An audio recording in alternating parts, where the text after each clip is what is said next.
Mumbai Ahmedabad bullet train प्रकल्पातील mountain tunnel 6 या ठिकाणी करण्यात आलेला आहे।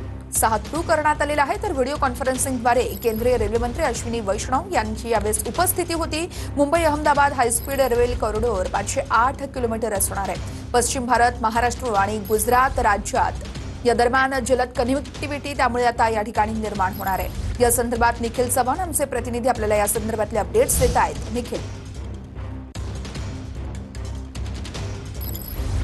नक्कीच वर्षा, आपण आज सध्या आहोत ते म्हणजे डहाणू पालघर या ठिकाणी आणि मुंबई अहमदाबाद जो बुलेट ट्रेनचा महत्त्वाकांक्षी प्रकल्प आहे, याच महत्त्वाकांक्षी प्रकल्पाचा MT6 या टनलचं आज ब्रेक थ्रू आहे तो या ठिकाणी पार पडताना आपल्याला पाहायला मिळतोय। या ठिकाणी व्हिडिओ कॉन्फरन्सद्वारे केंद्रीय रेल्वे मंत्री देखील उपस्थित आहेत आणि आपण पाहिलं तर महाराष्ट्रातील महत्त्वाचा टप्पा आहे जो टनलच्या माध्यमातून ज्या बुलेट ट्रेनचा आहे तो व्यापला जाणार आहे।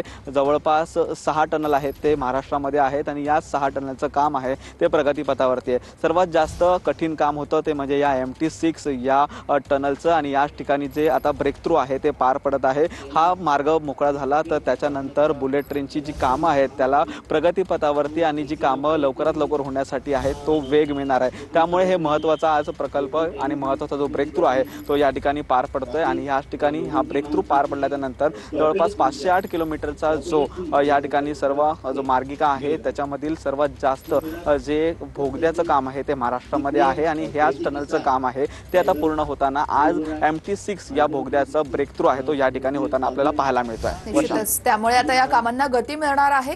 धन्यवाद निखिल दिलेल्या आज सविस्तर माहितीसाठी।